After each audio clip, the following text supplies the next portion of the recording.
윤석열 대통령이 또 대형 사고를 쳤습니다. 미국 워싱턴 포스트와의 인터뷰에서 일본에게 100년 전 일로 무릎을 꿇어야 한다는 인식을 받아들일 수 없다고 했습니다. 제 귀와 눈을 의심했습니다. 정말 한국 대통령이 한 말일까? 설마 번역을 잘못한 거겠지 생각했습니다. 민주당은 일본에게 무릎을 꿇으라고 요구한 적이 한 번도 없습니다. 김대중 노무현, 문재인 대통령도 일본과의 우호 설린 관계를 위해 노력했지 일본에게 무릎 꿇으라 한 적이 없습니다. 그런데 왜 이런 황당한 말이 나올까? 일본의 조선에 대한 식민 지배를 반성하지 않는 일본 지도층에게 진실한 사과를 요구하고 위안부 피해자에게 우러나오는 사과와 배상을 하고 징용 피해자에게 응당한 배상을 하라는 것이 어떻게 무릎을 꿇으라는 것이냐?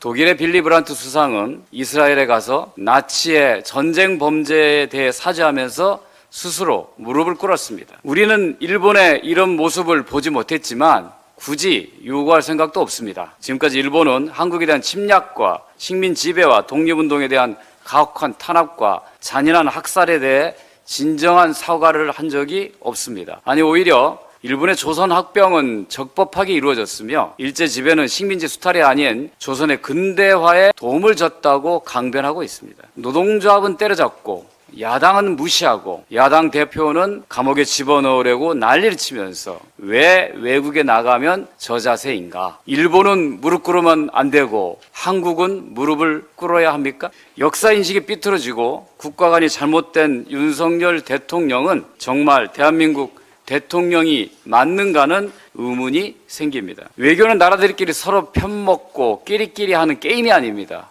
균형이 중요합니다. 80% 가까운 우리 국민은 동맹인 미국과 탈중국 할 게 아니라 미국과 안보를, 중국과 경제를 동시에 추구해야 한다고 최근 여론조사에서 답했습니다. 저는 이번 윤 대통령의 미국 순방 결과가 갔다 오고 난 다음에 어떠한 화려한 성과로 치장하더라도 이미 가기 전에 지고 가는 것이라고 봅니다. 외교는 밀당 협상의 기술인데 가기 전에 패를 다 보이고 가면 협상을 통해서 뭘 얻을 수 있겠습니까? 일본에 가서는 굴욕 외교를 하고 미국에 가서는 국익 손해 외교를 펼칠까 걱정이 됩니다. 안보는 평화의 필요 조건이지 충분 조건은 아닙니다. 한미 동맹은 수단이지 목적은 아닙니다. 국힘이 민주당에게 친중이냐고 묻는 것이 얼마나 유치합니까? 민주당은 윤석열 대통령에게 친미, 친일하지 말라고 비판하는 것이 아닙니다. 한쪽에 쏠린 외교의 위험성을 지적하는 것입니다.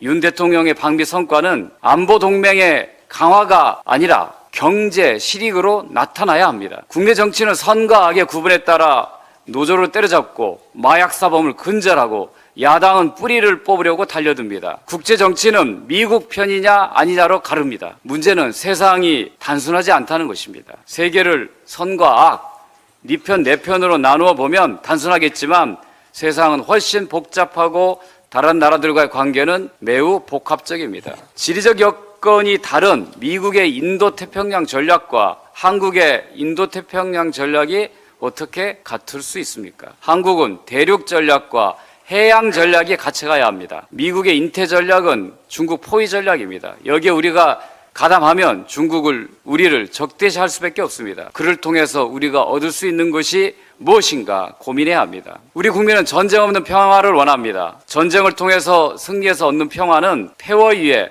십자가를 꽂는 것입니다. 우리는 파괴 없는 평화를 원합니다. 뜨거운 전쟁보다는 차가운 평화가 낫습니다. 세계 정세는 미소 냉전 해체 시대를 거쳐서 신냉전 체제로 접어들고 있습니다. 차가운 평화는 협력과 경쟁 그리고 대결이 공존하는 상태입니다. 대결이 치우치고 협력과 경쟁을 외면하면 안보와 경제에서 모두 손해볼 가능성이 높아지는 것입니다. 외교를 통해 평화를 이루는 것은 최대의 국익을 실현하는 것입니다. 모든 전쟁에 반대하고 평화를 추구하는 것이 대한민국 외교의 첫 번째 목표가 되어야 합니다.